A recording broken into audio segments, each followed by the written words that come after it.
That wasn't so bad now, was it? We'll see about that. Oh, stop being such a Scrooge. It's our first Christmas together. Our home should be decorated. It may be our last Christmas together. Is that some kind of threat? No. You're not in any danger. I am. Getting coal in your stocking. You know, when we were dating, I thought you didn't decorate because you lived in an apartment. Now I think you just hate Christmas. Oh. Christmas hates me. What a cryptic statement. Did Santa not bring you the puppy you wanted as a child? If only it were that simple. Mitch, I've been patient long enough. If we're gonna raise a family, I can't have you depressing our children during the happiest time of the year. Children? Oh my God, I can't bring them through this. Through what? Those will be happy times. Setting out cookies for Santa, carrots for the reindeer, listening as they get up way too early to run downstairs and see what Santa brought for them. No! Mitch, what the hell is wrong with you? What traumatized you into fearing Christmas? You wouldn't believe me if I told you. Tell me. Let me come to my own conclusion.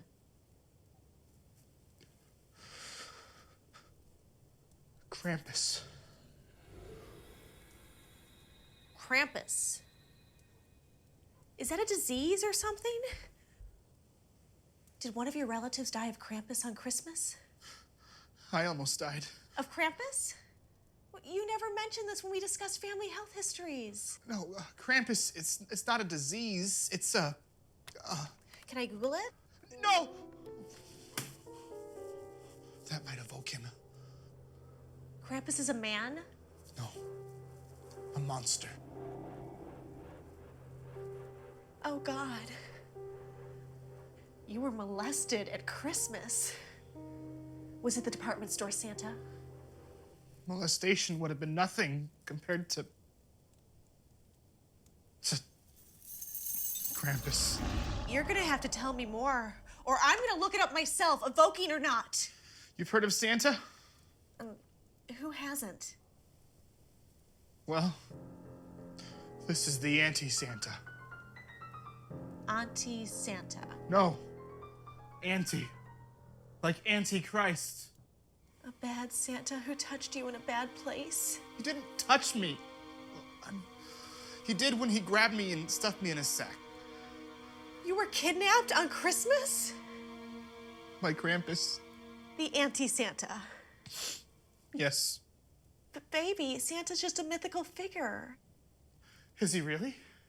How about all those kids who go to bed tonight thinking that Santa is coming to their houses? That kind of belief has to manifest something. Not physically. There's one kid. One naughty little kid who's not gonna wake up in his bed tomorrow. Because any moment now, Krampus will appear and snatch him.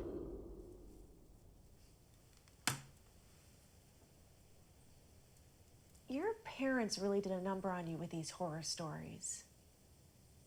Were you naughty as a child? I was the worst.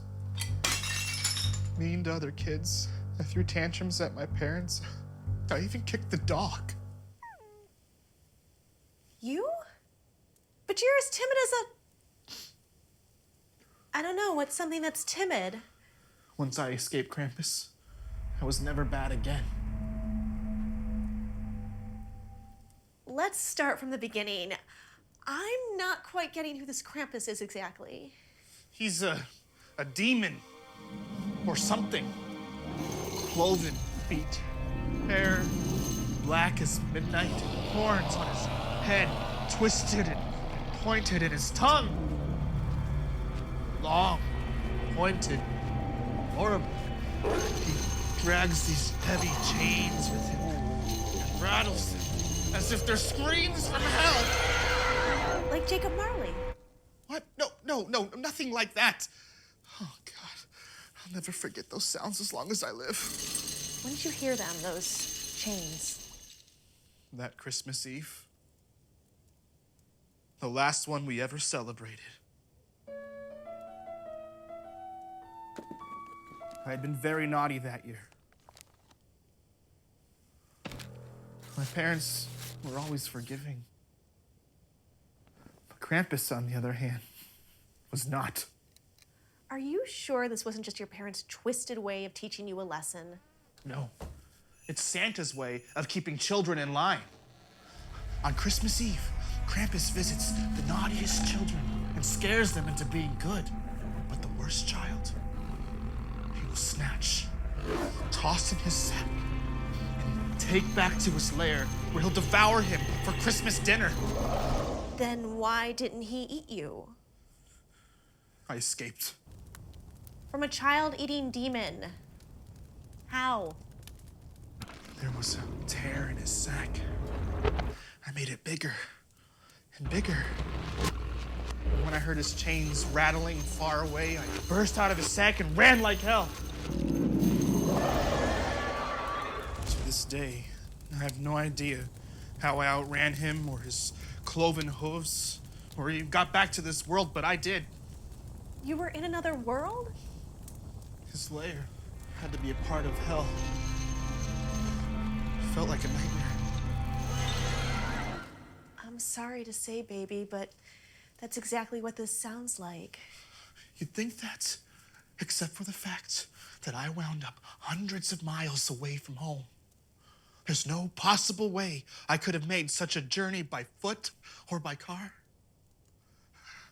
In such a short amount of time, I was found wandering through a wooded area. I was barefoot, dressed in my pajamas. My parents were frantic. I told the police I was snatched, nothing more. But I told my parents about Krampus.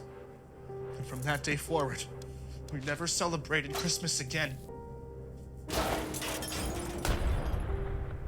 That story is worse than the story in Gremlins. Never saw it. Any movie with even a hint of Christmas would petrify me. Even It's a Wonderful Life? Wouldn't be so wonderful if you ever laid eyes on Krampus. Baby, you are asking me to swallow an awful lot here. Just you wait and see. Tonight, a child will go missing, and he or she will never be found. Granted, he'll only say nice things out of respect, but there'll be a hint that the vanished child was naughty. It happens every year, without fail.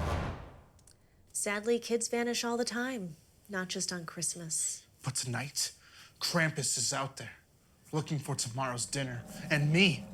He wants revenge. Revenge on the one that got away. If, and this is a big if, this Krampus does exist, he's got like demonic powers or something. He could have nabbed you years ago, but he didn't.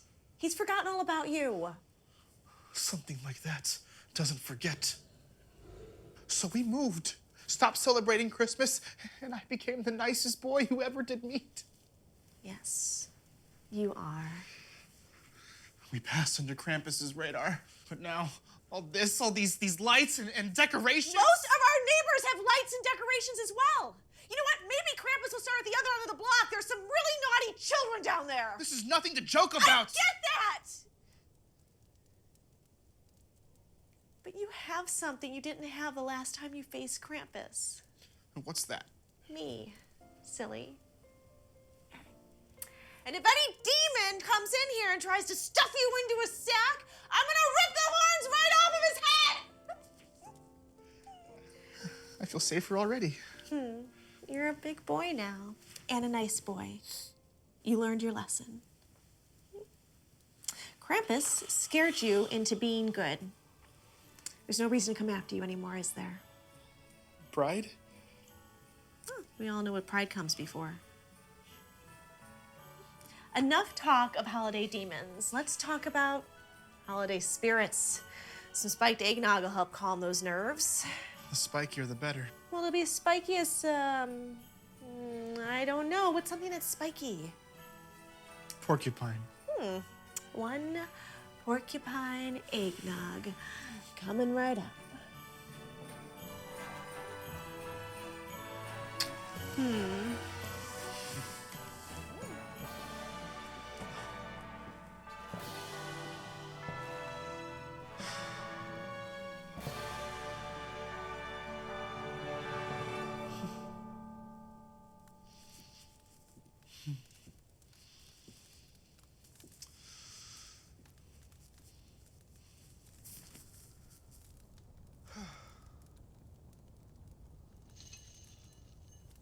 not funny, Wendy. Wendy, cut it out.